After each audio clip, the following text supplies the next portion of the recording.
For the following exercises, find the x and the y-intercepts of the graphs of each function. Okay, so let's look at the first function that we have here. We have f of x equals -3 times the absolute value of x minus 2 and then minus 1. Okay, so as a brief refresher, right, let's just define what an x-intercept is and a y-intercept. The x-intercept is basically when you have a y of 0. You have a number for the x. So let's think of it that way, because I know a lot of people or a lot of students get this confused. So if it's an x-intercept, you have a number for the x. The y is 0. If you have a y-intercept, that means that you have to have a number for the y. The x is 0. So if you think that it's, like kind of backwards, just know that if it's an x-intercept, the x has to have a number. If it's a y-intercept, the y has to have a number, which means that the opposites have zeros to them. So for example, if I just draw a quick graph, and I draw an absolute value graph, and I know that it's an absolute value graph because it's always a V. If you see a V, it's an absolute value graph. So, a x-intercept is in which the graph will pass the x-intercept. So in this case, I have 2 x-intercepts. In both cases, the y's are 0. There's an actual number for the x. The y-intercepts are when you cross the y-axis. And in this case, there's 1 y-intercept. The x has a 0. So that's just a little, side note for you. So now let's find both of them. Doesn't matter which one we start with. Let's start with the x-intercept. So I'll just label this x-intercept. Okay. So now I said over here that y equals 0, right? And this is the equation, right? So here, I don't see an I don't see a y-intercept here, right? But just remember that f of x is a fancy way for saying y. So I'm just going to rewrite the equation, and I'll put it up here. Y equals -3 times the absolute value of x minus 2 minus 1. And now I'm plugging in that 0 over here for the y value. So let's give it a shot. 0 equals -3 times the absolute value of x minus 2 minus 1. We want to get the absolute value by itself, right? So the first thing that we're going to do is we need to plus 1 on both sides. And this will cancel, and I have 1 equals -3 times the absolute value of x minus 2. I still want to get that absolute value by itself. There's a -3 being multiplied by it. So I must divide by a -3. So on this side I have the absolute value of x minus 2, and that equals -1 over 3. This part is okay. Now, remember, once we have just the absolute value on one side, that means that we can separate into the two equations. But however, does an absolute value equal a negative number? Is that a thing? No, it's not. An absolute value will always give you a positive answer. So what does that mean? That means that there are no x-intercepts, because I can't go past this. If this answer was a positive 1/3, then I would proceed. But anytime that you just have a absolute value and it equals a negative number, that's the end. You can't move forward. That means that the answer isn't true. It doesn't exist. So for this case, there are no x-intercepts. So let me just write that down. I'll put that up here. So no X intercepts. Mainly because we can't proceed further. That was fun. Now we're going to do the same for the y-intercept. So I'm just going to switch this up. I'm going to say this is now a y-intercept. And remember, y-intercept is when x equals 0. So I'm just going to find that 0 and plug it in. And we're solving for y now.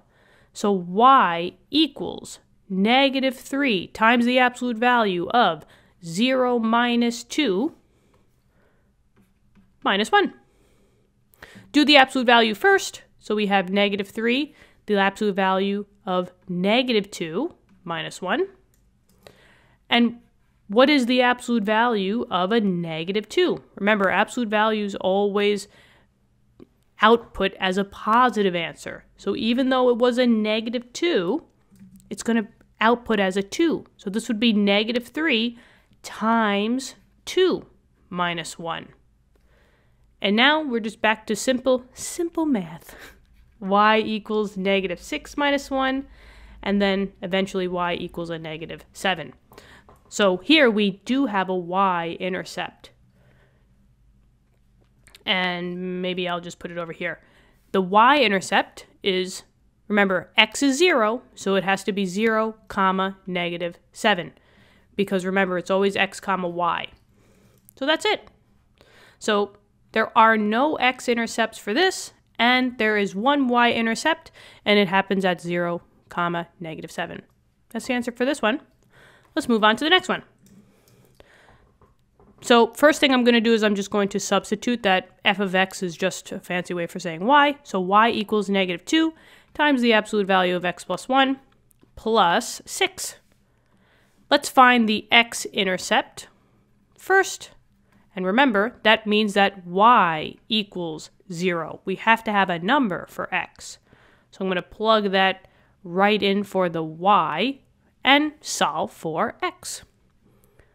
0 equals -2, absolute value. So -2 times the absolute value of x plus 1 plus 6. I need to get x by itself. I need to get the absolute value by itself. So I will minus 6 first from both sides. This will cancel everything out. -6 equals -2 times the absolute value of x plus 1. You got to get that absolute value by itself. It's being multiplied by a -2, so I can divide by a -2 on both sides. And now, -6 divided by a -2 is 3 equals absolute value of x plus 1. Okay, now this makes sense. I have a whole absolute value and it equals a positive number. So now I can separate the two. What I'm going to do, just because I need a little bit more room, I'm going to just get rid of this. You could pause the video if you want to write it down. I'm just going to bring this up. Whee! Okay. Now once you're at this step and you want to get rid of the absolute value, remember you break it up into the two different equations. The first one is the one that you see here, 3 equals x plus 1. But remember, if it was a -3, it's still going to output as a 3 because that's what absolute values do. So there's a secret -3 answer as well. And that's how you get rid of the absolute values. Now we can solve for x for both equations. So on the one on the left, I would minus 1 on both sides. So x equals 2, or 2 equals x, it doesn't matter. And then for the one on the right-hand side, I would minus 1 on both sides. So x equals a -4. So in this case, we have 2 points in which you cross the x-axis. So my x-intercept would be 2, 0, and -4, 0. I mean, I should have probably put the -4 first because that's a smaller number than 2, but who cares? But either way, you're still going to have 2 x intercepts. Okay. So if I just erase this work, and if I can quickly just show you what that means, if I draw a graph, and here is the x-axis, I have 1, 2, I have an x-intercept here, that's this guy, and then a 1, 2, 3, 4, I have an x-intercept here. And remember, absolute values look like V's, so probably, I mean, it's going to look something like this, right? Pretty cool. And can you see where the y-intercept is? Right here. So something along the lines. That's what it looks like. Okay. Now let's find the y-intercept. And remember, for a y-intercept, that means x equals 0. You are solving for y. Y has to be a number. So, y equals -2 times the absolute value of 0 plus 1, and then plus 6. So you do the absolute value first. That takes precedence in PEMDAS. So that would be 0 plus 1 is just 1, plus 6. Y equals -2 times, because there is a times here, the absolute value of 1 is just 1, right? It's not a negative, so it's not going to turn into a positive. It's going to stay a positive, plus 6. And then now you just have a nice algebraic thing. -2 times 1 is a -2. So maybe I'll just say that -2 plus 6 is a 4. And there is your y-intercept. 0, 4. And in this case, the graph was actually flipped upside down. Some type of transformation happened. Okay. What do you guys think? This one was fun, right? So here are all your answers. I hope this has helped you greatly. Let me know in the comments what you thought.